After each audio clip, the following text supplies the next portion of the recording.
The Earnestly Speaking podcast is a show that is founded on free-flowing conversation and may at times venture into mature subjects. Listener discretion is advised.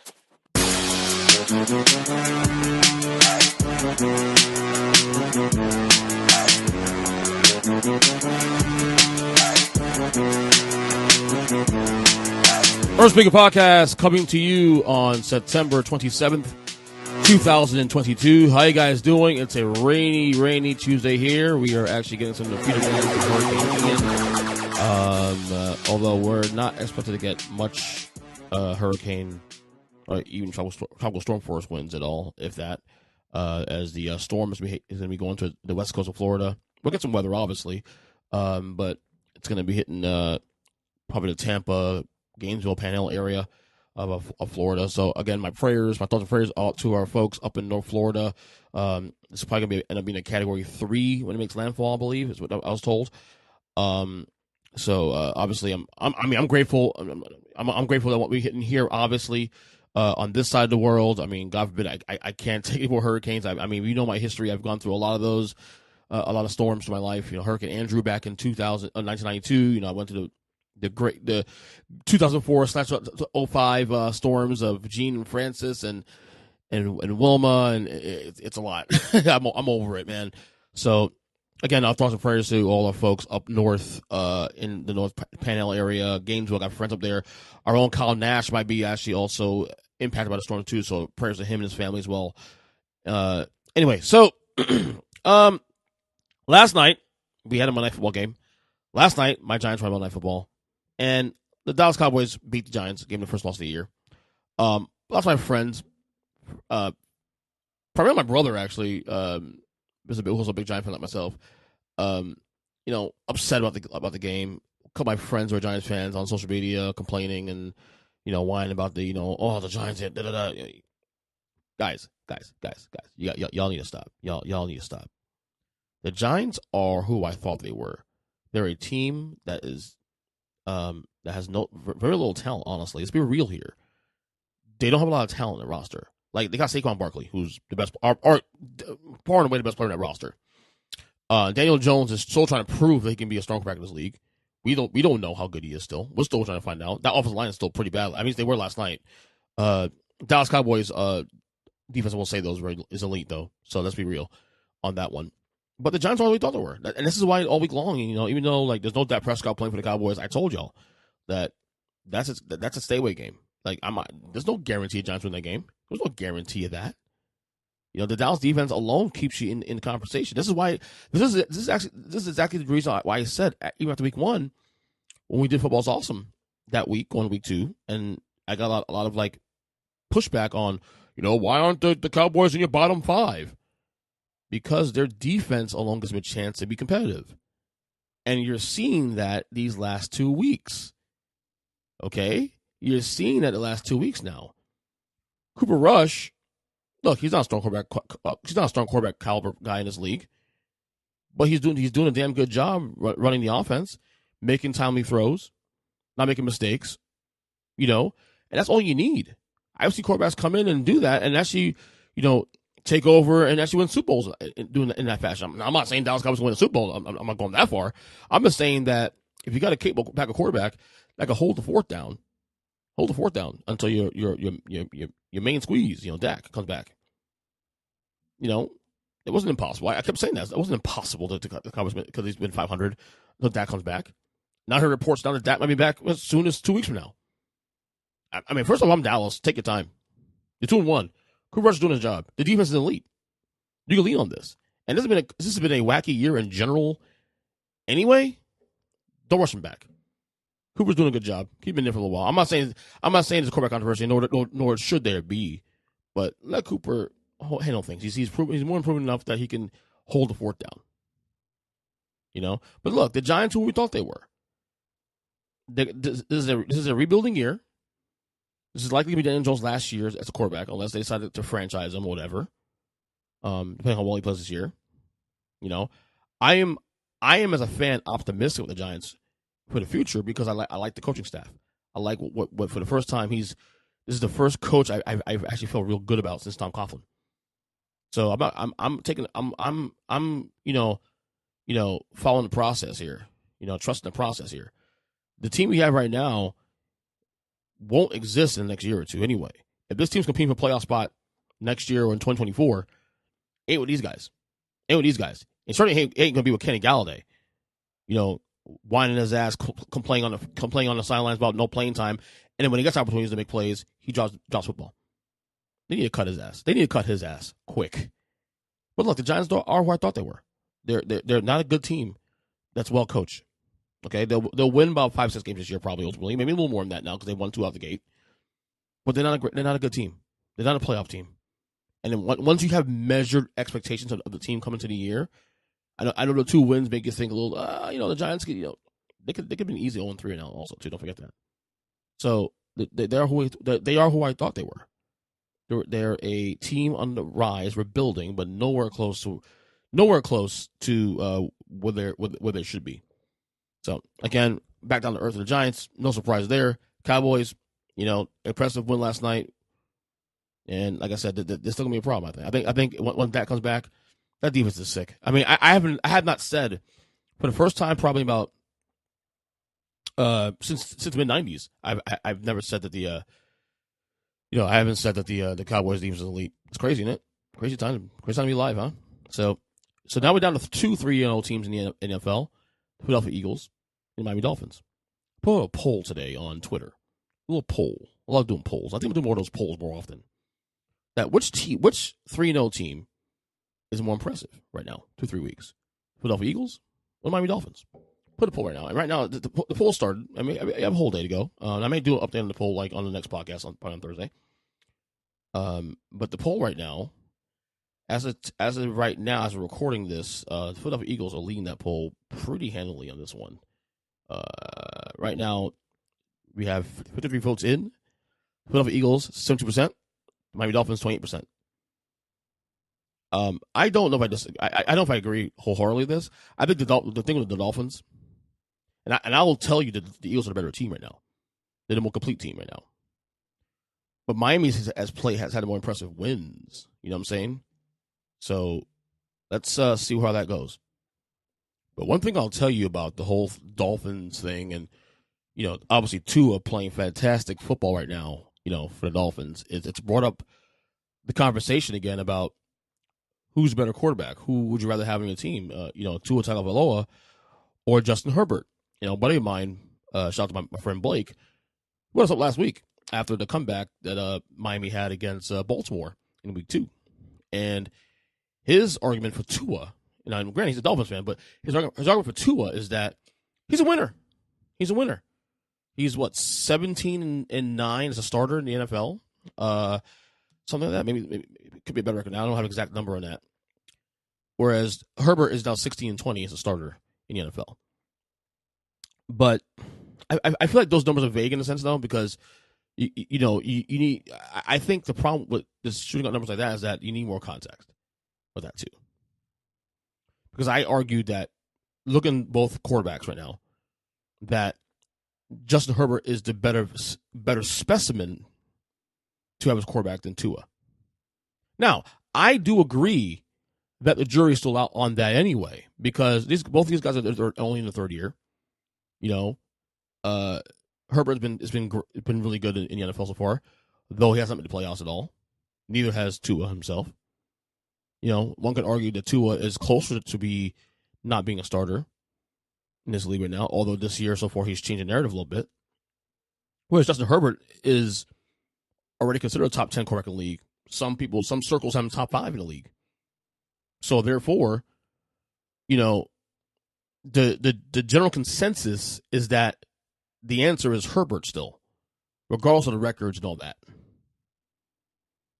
But it's fascinating because I will still say Herbert right now.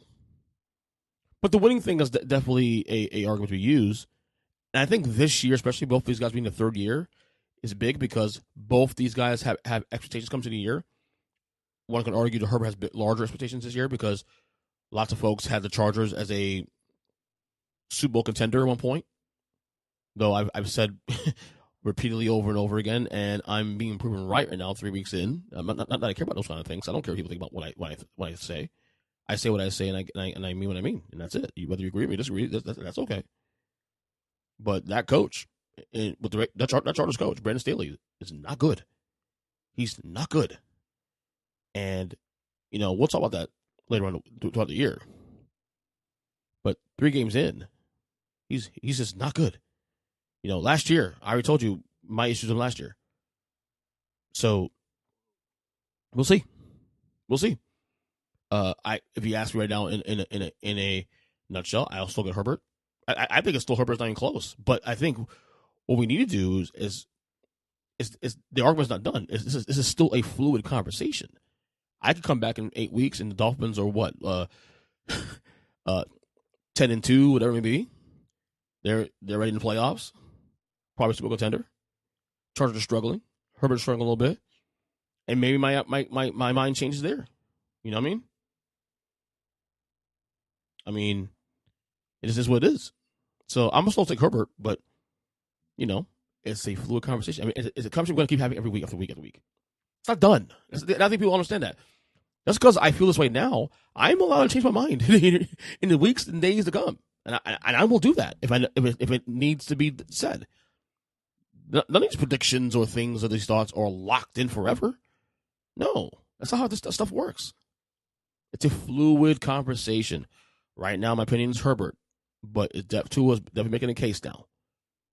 3 games in, yes, a lot more football to go. Let's see where we're at in November, in December. Does one of these guys make the playoffs? Are they the reason they get the playoffs? Are they the reason they don't make the playoffs this year? Let this play out, man. Let this play out. Speaking of playing out, I think I might take a break from gambling in the NFL for a week or so. I've had a rough year. I think this year, right now, I am 7-8 total. My best bets this year. Another 2 or 3 weeks this week. None of my parlays have hit at all in the NFL. I'm doing better in college football, to be honest with you. College football has been the one. Now, granted, I haven't hit on every parlay, but I have a better feel for college football right now in terms of the spreads. I bet, for example, I hit a 3-team parlay on Saturday where I bet on Kent State plus 45 points against Georgia. I bet on the over on Wake Forest and Clemson, which crushed. And there was another game on there I hit, but it was 3-team parlay and I hit it. And I did that same thing last week. I have a new system that I'm doing now. Especially doing 5-team parlays, which I want to hit big early and hit big and hit it and quit it. I'm taking my time and doing 2 and 3-team teasers and stuff, and just hit trying to hit those smaller parlays for less value, but at the same time you can make money and then you double on that and go forward and forward. It's a system to that. But the NFL has been bad for me this year, and the reason why it's been bad because there's a lot of chaos right now. There's no feel to the year. Just when you thought the Bills and the Chiefs were going to run away with the conference and whatnot, they lost the first game this weekend. Just when you thought. So it's one of those things where like you think you get a feel to it, and then you don't. And then the Jaguars are 2-1 all of a sudden now. The Bears, not good, but they're 2-1. The Cowboys without Dak Prescott 2-1. So it's been a chaotic year out the gate, which is fun for. It's a lot of fun for if you're a football fan and don't have any money invested in anything. But if you're trying to make some money as a gambler, I'm not someone that gambles like in the same way. I'm not addicted. I don't. First off, I don't gamble on anything but football. I don't gamble on basketball, NBA basketball, especially because there's too much variance, too much volatility there. I don't gamble on baseball. Okay, I don't gamble on hockey either. I gamble. The only time you hear me talk about gambling is between September and January. That is it. And footballs is where I'm locked in, and that's it. But even then, I have a I'll bet a couple parlays, and if I don't hit it, fine. I bet like $5, $10 parlays, no big deal. But I may take a break next week for NFL. I don't know. We'll see. I say that, but then I'll get excited. I'm definitely gonna do college next week. And my thing on college, what I've started doing really is that no matter who's playing, if I see a bet, if I see a spread that's over 40 points, I don't care if it's Alabama, I don't care if it's Georgia playing and they're favored by 40 points, I'm taking the dog. Just because I feel already I'm comfortable already having a 40-point cushion. If I lose that, I lose it. Whatever, it is what it is. So anyway.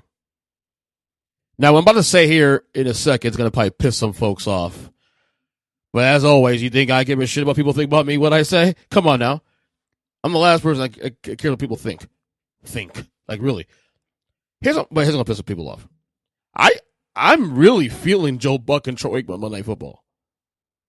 I'm sorry. I'm really feeling it. And I'll be honest. I'll go even further. I miss them on Fox. Now, remember, I'm an NFC guy. So,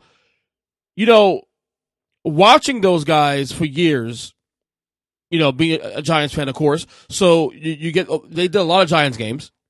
Hell, they did the 2007 run to the Super Bowl when they beat Tampa, Dallas, Green Bay in a title game, and then the 18-0 Patriots in the Super Bowl. Joe Buck and Aikman did all 4 of those games. So Joe Buck and Aikman both have been both sustained excellence for me of my football life. At least, certainly as an adult. Like, it was Pat Summerall and John Madden growing up, and now as an adult, it's been mainly Joe Buck and Troy Aikman. Now, I'm not saying I don't enjoy Jim Nance and before it was Phil Simms, and then, of course, now it's Nance and Tony Romo. Of course, I enjoy those guys. I do. But Buck and Aikman have been the guys that lead the most, because the games I care about the most, the Giants games I care about the most, they do a lot of those games. And there's a lot of people who don't like Joe Buck. I totally get it.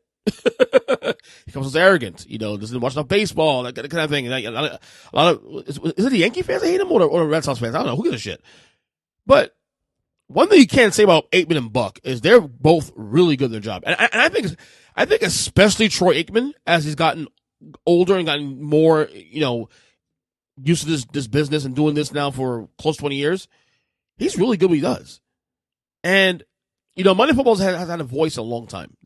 Ever since the Gruden, John Gruden, and whoever it was that did the lead there, it's been kind of a mix and match of different personalities and different just voices behind there. Some are good, some are terrible. Is what it is. Buck and Aikman about to change the game now for Monday Football.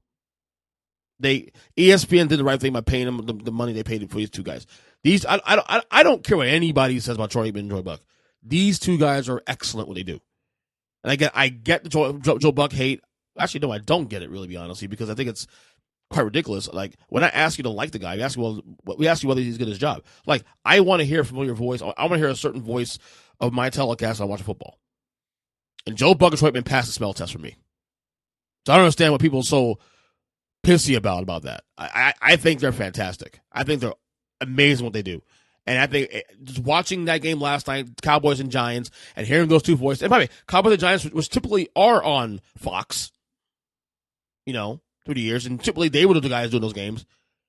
It's a familiar face, familiar voices to the process and through the game. It felt comforting for me. It really did.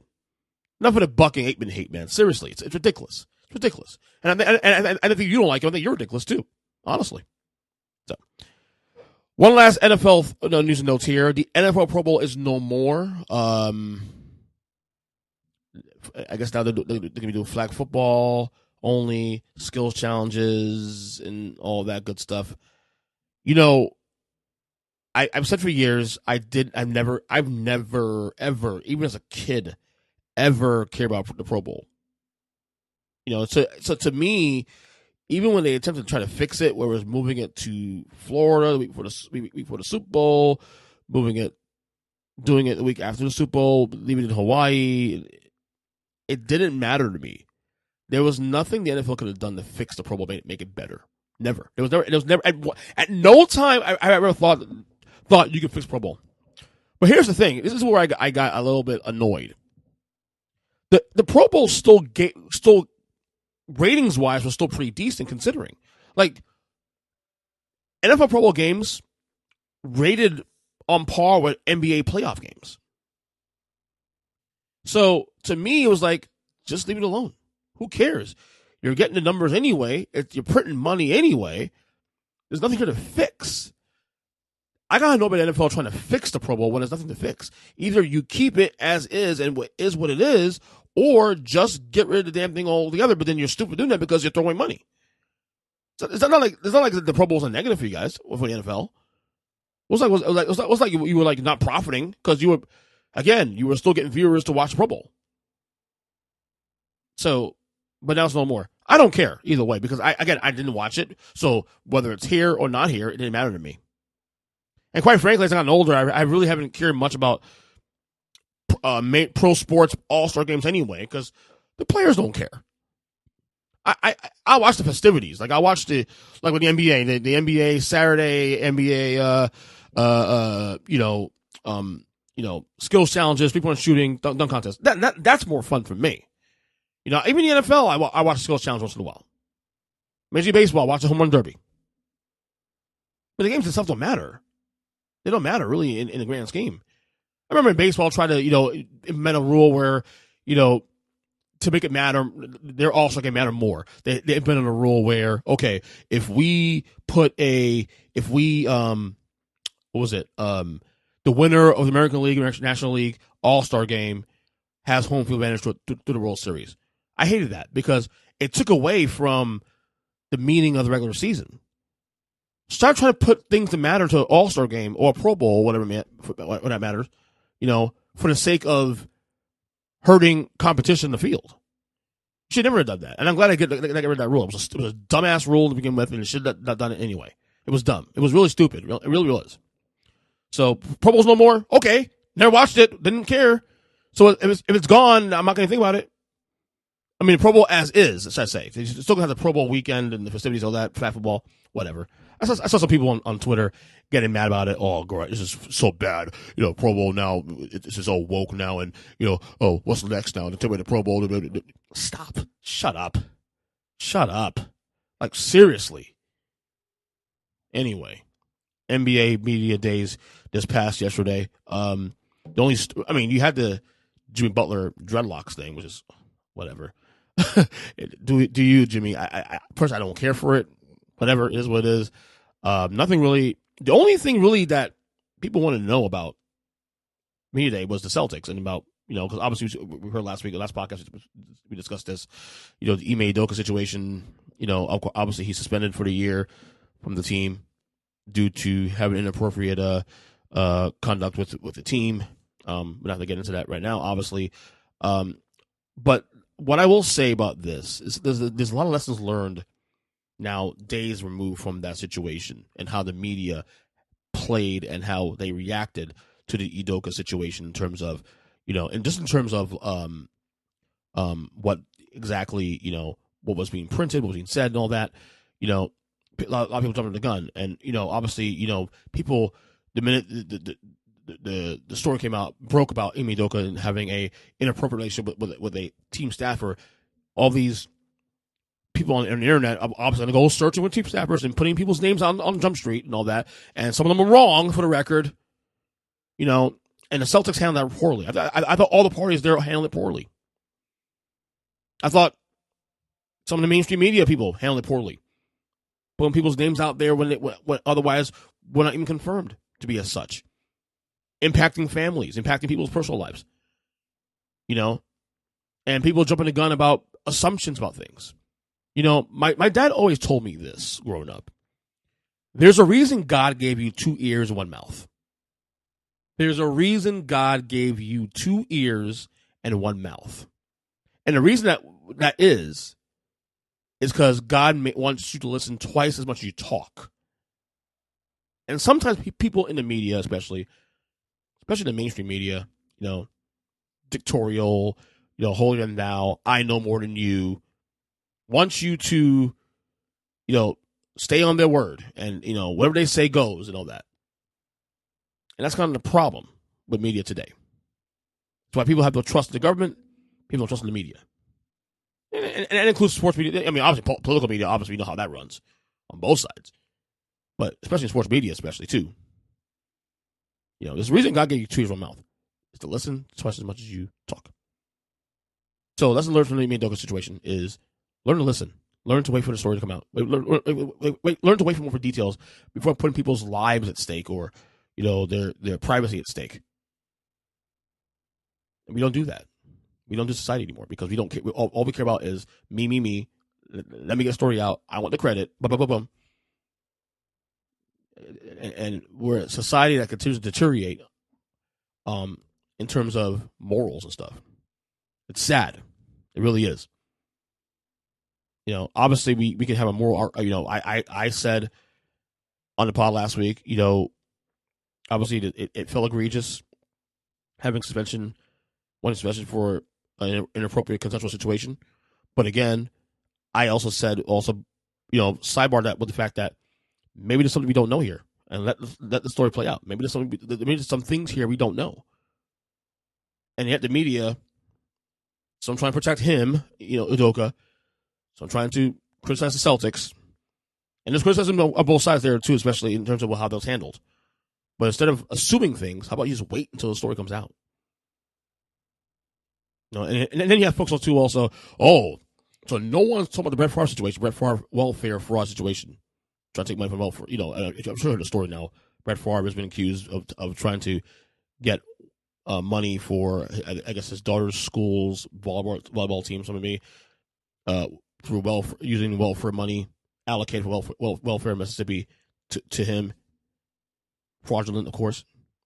People saying, "Oh, no one's talking about it." Yeah, people are talking about it. Stop. People are talking about it. A lot of people say, "Oh, we're not talking about it," as you're still talking about it. People are talking about it. It's been all over ESPN. It's been all over the news.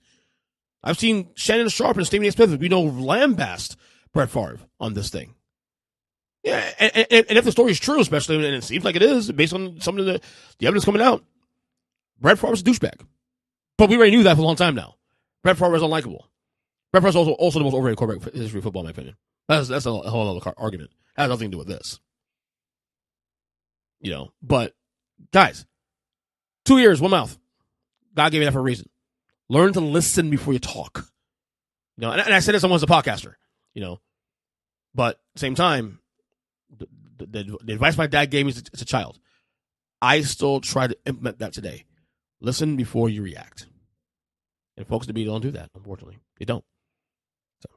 Also, this week, we are scheduled to have our NBA Over-Unders annual episode. Supposed to record it tomorrow with Zach and Chris, the professor and the degenerate. Hopefully, as long as the storm does not impact here heavily to where I have power and all of that stuff, we should be able to record that podcast tomorrow night. I'll drop that most likely immediately, maybe a day or two after. Who knows? Season's still a couple days away, still a couple weeks away. So, but want to get it in the can now while I could. But look out for the Overrunners podcast coming this week. NBA Overrunners, my favorite 1A, 1B favorite podcast of the year. NFL, of course, the other one. Looking forward to that. This week's also the final week of the baseball season. I'm excited, obviously, too, as a Mets fan. We are still a game up right now on the Braves. That big series next coming up this weekend against the Braves, especially scaring the hell out of me. I was hoping the Mets have at least a 2 or 3 game lead going to that series, but it looks like that may not happen. But it's been a really fun season. The end here has been fairly entertaining. I believe most divisions. I'm gonna go through the standings right now, but I believe most of the divisions are wrapped up pretty much. Yankees wrapped up the AL East pretty much. The Cleveland Guardians have wrapped up the AL Central. Of course, the Astros long wrapped the AL West. The only race right now is the NL East between the Braves and the Mets. St. Louis, of course, 6.5 game lead over the Brewers. That's pretty much a done deal. The Dodgers, of course, wrapped things up a long time ago with a 21 game lead over the Padres. As for the wild card race, I think the wild card looks like it's pretty settled for the most part. I know Baltimore is still 3.5 games behind Seattle, but 1 week to go, it's gonna be tough. Let me see here also in the wild card here, in National League wild card. Yeah, Milwaukee is still a game behind by Philadelphia. That's still a bit of a race. So Milwaukee can still get in, but there isn't any widespread races right now going on in terms of the baseball playoffs. It's gonna be a fascinating finish of the season. Looking forward to that. This has been a fun year thus far in baseball. I'm really enjoying it. Couple of things before I get out of here. I was talking to a buddy of mine. Talk a little wrestling here real quick. couple buddy of mine who was talking about AEW and the amount of belts they have, and he thinks there's actually a couple of friends have been saying this to me, like they think there's too many belts on AEW, and I'm like, let's look at this real quick. Let's not count the Ring of Honor belts because there's no the Ring of Honor belts don't really matter. In AEW right now, you have the AEW World Championship, you have the TNT Championship, which is like the equivalent of the Intercontinental Championship that WWE has. Okay, then you have on the women's side, you have you have the tag team titles now also too, and now you have a trios title now, the triple three man tag team titles now. That's 4 belts there. Then there's also the All Atlantic title, which is the 5th title now they have now on AEW. On the women's side, you have the women's AEW Women's Championship. You also have the TBS Championship being held right now by damn, I'm blanking on her name. Gorgeous girl. Oh my gosh. I'll think about it later. Anyway, so they have 7 titles in there. 7 titles on the bloated roster. That's fine. Like the WWE has 2 world titles, the Universal and WWE title. Okay, you have the US title, the IC title, 2 tag team titles. Okay, and then if you want to count the 24/7 title, fine.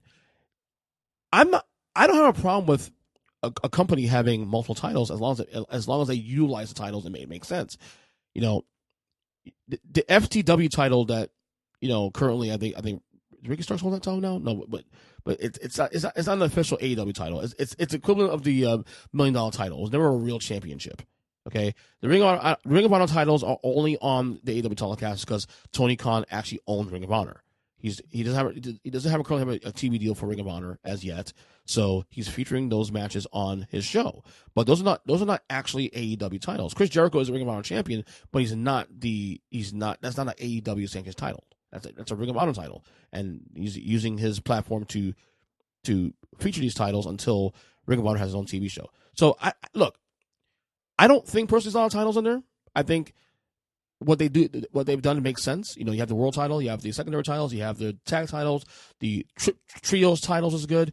You have the All Atlantic title, which is like the equivalent of the European title, I want to call that. I have a problem with it. As long as they book it and it makes sense and it's booked properly, that's the issue. Like use titles, yes, as long as it makes sense. I have no problem with the amount of titles they have on there. But again, don't count the Ring of Honor titles. Don't count FTW or the Ring of Honor titles because those are not AEW sanctioned titles. So that's where I'm at on that. What else here? Some news also regarding the Super Bowl this year. Rihanna announced as the Super Bowl halftime performer for this upcoming Super Bowl. I'm pretty excited about it. I like Rihanna. I mean, I'm not this like diehard fan, but she puts up good music. She's a good performer. And I thought I heard that Taylor Swift was going to do it, but I guess not. But good to see Rihanna back doing that as well on Super Bowl halftime show. What else? Metallica has come back down here in South Florida. Just got the news yesterday. Coming back for another gig here at Hard Rock, November 6th, Sunday, November 6th. Gonna try to go, but tickets are gonna be expensive like they were last year. And man, Metallica doing a small venue. I've seen them in stadiums twice. I've seen them in arenas twice. Never seen them in a smaller venue. And I saw the clips from last year's show they did at the Hard Rock. Same venue, same place. 1 year later, and they sounded fantastic. Fantastic. Don't know if I'll be able to go. We'll see. I know the show's a tribute to Marshall Zazula, of course, the Metallica's first managers when they came down to New York, Megaforce Records prior to signing Elektra when they recorded Kill 'Em All. It's a tribute to him and his wife, both passed away recently. And I think Raven's one of the bands that also signed that label is opening the show. So I'm gonna try to go, but I'm not gonna hope it's, I'll be honest with you, because I think that thing will sell out in minutes. Speaking of Metallica as well too, today is the 36-year anniversary of the passing of the original bass player Cliff Burton. Well, not the original. Well, the original one was actually Ron McGovney, but Cliff Burton was the one that was the bass player that first 3 albums, Kill 'Em All, Ryan Lightning, Master Puppets. 36 years today. I wasn't a fan back then. I was 6 years old. But Cliff Burton, I always imagine what would Cliff think about the band today? What would he do? Or how would the influence would be if he went through the 90s and the 2000s and whatnot? Probably the same band or close to it, because people forget that Cliff Burton was probably the most musically diverse guy in that band. Loved ZZ Top and loved other kinds of music, probably more wider ranging than even James, Lars, and Kirk. at one point. So it wouldn't surprise me if Metallica that we have today would be the same if Cliff was the bass player, was still in tow. So again, rest in peace, of course, Cliff Burton. Like I always say, I'm a Jason guy personally, because Jason Newsom was the guy that got me to playing bass. But Cliff is, you watch clips of Cliff back in the early '80s, man, mid '80s, especially at Donington and all these other festivals, man. He was such a fucking boss on as a bass player, fucking amazing. So before I go, don't forget we're gonna have merchandise soon on the podcast. Merchandise coming soon. Looking for work. My wife and I are working on some designs for T-shirts and mugs for the podcast. We'll let you guys know when that becomes a thing. But we are working on merchandising to spread the word on Earnestly podcast. And again, guys, thanks for the support. You guys listen to the podcast, love the downloads and the streams, and especially YouTube. Check out the YouTube as well too. And other than that, that's it, man. We're done here. So again, I'm on Twitter at EJ7, Earnestly Podcast, across all podcast catchers. Look out for Football's Awesome episode coming down either later tonight or tomorrow morning. Again, Twitter, EJ7. And tell you guys later. Love you guys. Take care and see ya.